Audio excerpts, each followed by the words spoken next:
The laptop that you're looking at can easily handle this.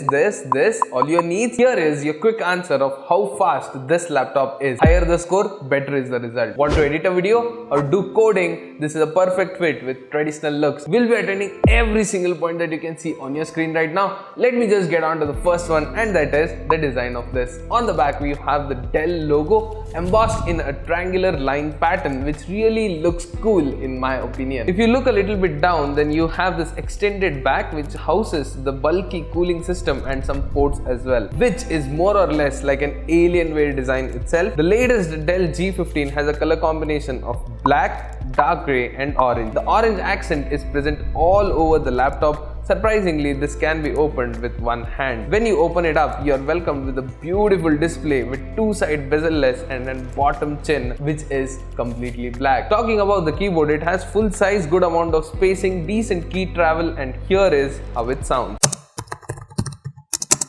Trackpad, it is not so great. The clicks are really hard and the triangular small trackpad is really annoying to use. That's everything that you need to know about this gaming monster. And if you are thinking of the gaming test itself, it is at the end. Stay patient and listen to all the chapters in this. Let me just get on to the next one, and that is the build quality of this. The whole laptop is made out of premium plastic with almost negligible amount of top lid flex and almost no keyboard flex. Apart from that, the screen wobbling has reduced a little bit from the previous generation itself. That is really good and improvement in the hinge quality itself. All in all, a solid build, and it will easily last around 5 years if used properly. For the display, we have 1920 by 1080 FHD anti-glare, 45% NTSC, max peak brightness of 250 nit, 120 Hz, and with wide viewing angles, that is WVA panel. This is really amazing looking screen. You can go for it. But to be very honest, it is not a 100% color accurate screen. If you are into productivity or video editing, I would suggest to get an external monitor with this monster itself. Apart from that, due to the anti-glare, I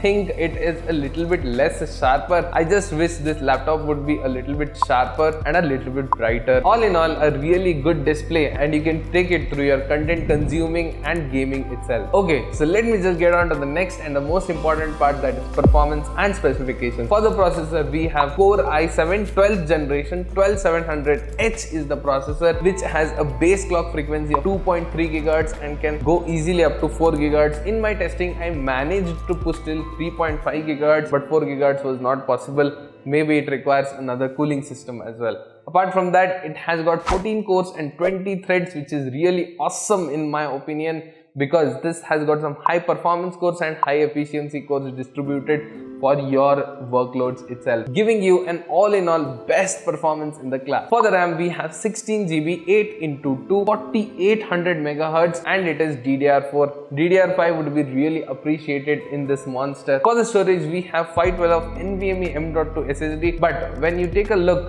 512 is really less when you compare it to the games that you will be playing on this monster. I would suggest to put an external SATA SSD, or you can pop in a 2TB NVMe M.2 as well if your budget allows. The next and the most important part is the graphic card. For the graphic card, we have Nvidia RTX 3050ti, which is really good in my opinion. Apart from that, you even get the Intel Iris Xe GPU, which is within itself is a powerful GPU. Apart from that, it is paired with the 3050ti as well.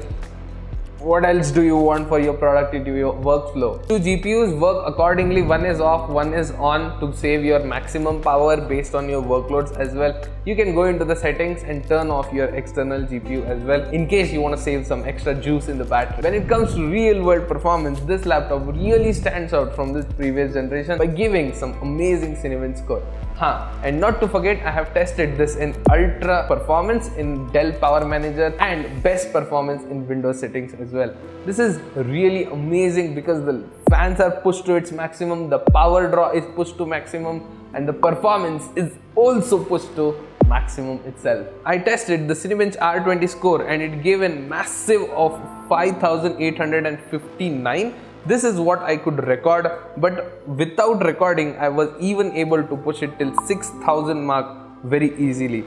Now, it is a huge improvement when compared to the 10th Gen Core i5. I know the comparison is a little bit flawed. To get more consistent result, I tested the Cinebench R23 and it gave a massive of 15,364. In my other testings as well, which I couldn't record, it easily pushed up to 16,000 mark, and that is really amazing in my opinion. What a numbers these are, cannot believe. This is a gaming laptop, so really cannot expect any good performance on the battery. Okay, so let me just get onto the pilot seat and test some of the games. I tested the GTA 5 with high to ultra settings and got an easy of 120 FPS. The GPU usage was easily hitting the 100% mark and the fans were running at full speed. The test is on your screen right now. Later, I did test Cyberpunk 2077, which gave an easy of 50 to 60 FPS without a frame drop for whatsoever reason. I really enjoyed gaming on this laptop because of two reasons. The powerful 3050 Ti and a 120Hz really puts life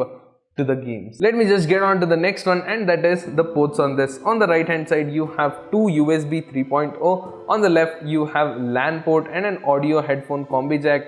On the back you have charging port followed by an HDMI with a USB type A, and finally the Thunderbolt type C on this as well. And finally, talking about the battery, gaming on the battery will not work, so better don't do it and harm your battery health as well. Apart from that, you can only get around 2 hours of maximum normal usage on this laptop, because this is a monstrous machine with a monstrous CPU which will draw more power out of this. To juice this all up, you have a massive adapter. I'll just put the wattage on the screen. Apart from that, that is everything that you need to know about the Dell G15 gaming laptop. I hope you enjoyed watching this video, and we will catch you in the next video.